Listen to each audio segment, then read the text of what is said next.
जानकारी साझा करने के लिए। और बढ़ते आगे, गाजा पट्टी पर इजराइल की एयर स्ट्राइक देखने को मिली है। दर्शकों, बड़ी खबर आपको बता रहे हैं। लगातार दूसरे दिन गाजा पर हवाई हमले, जहां बता दें आपको गाजा सिटी, खान यूनिस, दीर अल बलाह पर लगातार बमबारी जारी है। रिहायशी इलाकों को बनाया गया निशाना। हवाई हमले में 3 बच्चों समेत 13 लोगों की मौत की खबर है। इजराइल ने 2 हमास लड़ाके मारने का दावा किया। गाजा पट्टी पर इजराइल ने लगातार दूसरे दिन भी हवाई अटैक किए हैं, जिनमें बच्चों समेत 13 लोगों की मौत की खबर हमें मिल रही है।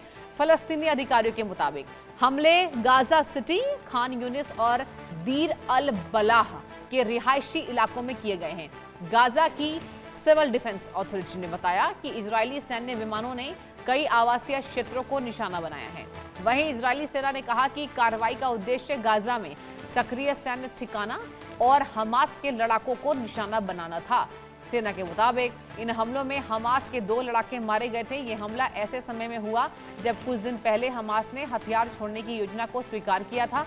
इस योजना के तहत हमास अपने हथियार अमेरिकी राष्ट्रपति डोनाल्ड ट्रंप के बोर्ड ऑफ पीस को सौंपेगा। और इधर इजराइल के ऊर्जा मंत्री एली कोहेन ने साफ शब्दों में ये कहा है कि गाजा में सैन्य कार्रवाई रोकने को लेकर कोई समझौता नहीं हुआ है। उन्होंने कहा कि जिस तरीके से हालात हैं, यदि हमास अपने हथियार नहीं छोड़ता है तो गाजा पट्टी को पूरी तरीके से इजराइल के नियंत्रण में लाना जरूरी होगा। समाचार एजेंसी रॉयटर्स के मुताबिक फिलहाल गाजा पट्टी का लगभग 70% हिस्सा इजराइल के नियंत्रण में है। तो देखिए, रॉयटर्स की रिपोर्ट ये बता रही है कि गाजा पट्टी का 70% हिस्सा इजराइल नियंत्रित कर रहा है। इजराइल के कंट्रोल में है गाजा पट्टी का 70% हिस्सा। नेतन्याहू ने ट्रंप की डील को ऐसा लग रहा है कि नहीं मानी। हवाई हमले में बच्चों समेत 13 लोगों की मौत हुई है। एक बार फिर से गाजा पट्टी पर इजराइल का एयर स्ट्राइक, और इस एयर स्ट्राइक में कई मौतें होने की आशंका थी। बता दें आपको, महिलाओं की मौत हुई है, बच्चों की मौत हुई है। और डोनाल्ड ट्रंप का गाजा प्लान जो है, लग रहा है फेल नजर आ रहा है। ये डोनाल्ड ट्रंप तो गाजा को लेकर सशक्त मोर्च पर नजर आ रहे थे, लेकिन इजराइल तो नहीं मान रहा है। इजराइल के साथ लगातार गाजा युद्ध चल रहा है। हमास के लड़ाकों को, बता दें आपको, इजराइल जो है वो नेस्तनाबूद करने की फिराक में लगातार एयर स्ट्राइक कर रहा है। और यही वजह है कि ट्रंप और नेतन्याहू इस बाबत क्या कहते हैं वो देखने वाली बात होगी, क्योंकि अभी अभी ट्रंप से बेंजामिन नेतन्याहू मिले थे। और बता दें आपको, उन दोनों की मुलाकात जो हुई ईरान को लेकर हुई, लेकिन गाजा पट्टी को लेकर नेतन्याहू जो कर रहे हैं वो साफ दिखा रहा है कि ट्रंप की बात जो है वो नहीं मानते नजर आ रहे हैं। मेरी संवाददाता प्रगति त्रिपाठी भी इस बड़ी खबर पर जुड़ चुकी हैं। प्रगति, देखिए, सबसे पहले तो हम यही मानकर चले कि गाजा पट्टी पर जो अटैक हुआ है, ट्रंप की को तो कोई चाल इसमें नजर नहीं आ रही है। और सबसे बड़ी बात है, ट्रंप की बातों को भी नकार चुके हैं नेतन्याहू। क्या कहेंगी? जी सुश्री, गाजा पट्टी में एक बार फिर तनाव बढ़ता हुआ नजर आ रहा है। इसराइल ने लगातार दूसरे दिन गाजा के अलग अलग हिस्सों में एयर स्ट्राइक की है, और खासकर गाजा सिटी, खास यूनिट है, और दीर अल बलाह में हवाई हमलों की खबर आई। और स्थानीय रिपोर्ट के मुताबिक रिहायशी इलाकों को भी बहुत नुकसान पहुंचा है। इन हमलों में कुल 13 लोगों की मौत हुई है। वही इजराइल सेना का कहना है कि इन हमलों में हमास से जुड़े 2 लड़ाकों का निशाना बनाया गया है। यानी इजराइल का दावा है कि कार्रवाई का मकसद हमास की सैन्य क्षमता और उसके ऑपरेशनल ढांचे का निशाना है। दूसरी तरफ गाजा से आने वाली रिपोर्ट में सिविलियन कैजुअलिटी और रेजिडेंशियल एरिया में डिस्ट्रक्शन की बात कही जा रही है। इसीलिए कैजुअलिटी फिगर और टारगेट को लेकर दोनों पक्षों में अंतर बना हुआ है। लेकिन इस पूरे घटनाक्रम को सिर्फ एक और एयर स्ट्राइक के तौर पर देखना सही नहीं होगा। असली सवाल यह है कि ऐसे वक्त में ये हमले क्यों हो रहे हैं, जब गाजा को लेकर सीज फायर और आगे की पॉलिटिकल सेटलमेंट की बातें चल रही है। कल भी ट्रंप ने सेटलमेंट की बात करी थी।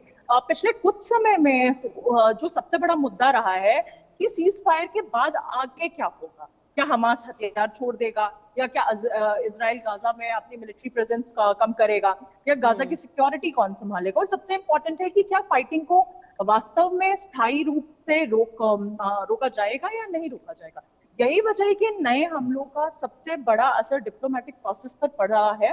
और अगर इजराइल की तरफ से लगातार स्ट्राइक जारी रहती है तो जवाब में हमास और दूसरे आर्म्ड ग्रुप्स की तरफ से भी रॉकेट अटैक्स, फायरिंग और किसी तरह के रिटेलिएशन होती है, तो सिचुएशन एक बार फिर एस्केलेट हो जाएगी।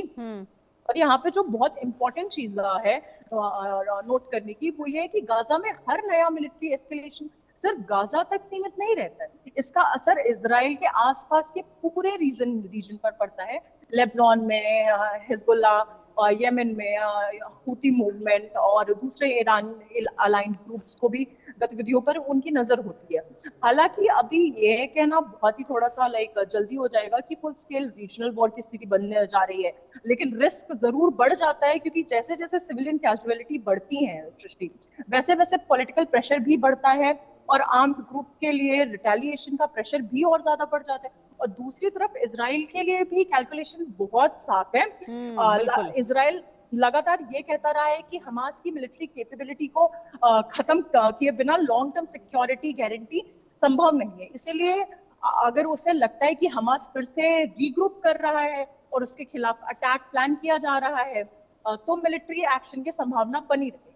और दूसरा पक्ष अगर हम बात करें तो सृष्टि एक ह्यूमैनिटेरियन एंगल भी है, ह्यूमैनिटेरियन क्राइसिस।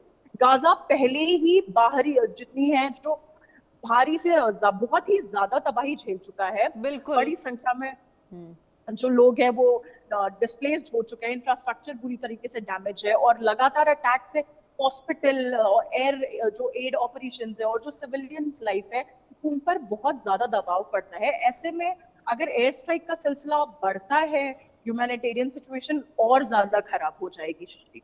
बिल्कुल। और देखिए प्रगति, आपने बिल्कुल ठीक कहा कि इजराइल जो है वो कैलकुलेटिव वे में आगे बढ़ रहा है और इजराइल को ऐसा लगता है कि ट्रंप भी नहीं रोक पाते हैं। अब बॉर्डर पीस का क्या होगा, क्या लगता है आपको? वैसे सृष्टि अगर हम इस स्ट्राइक की बात करूं तो तीन चीजें बहुत इंपॉर्टेंट है टू नोट।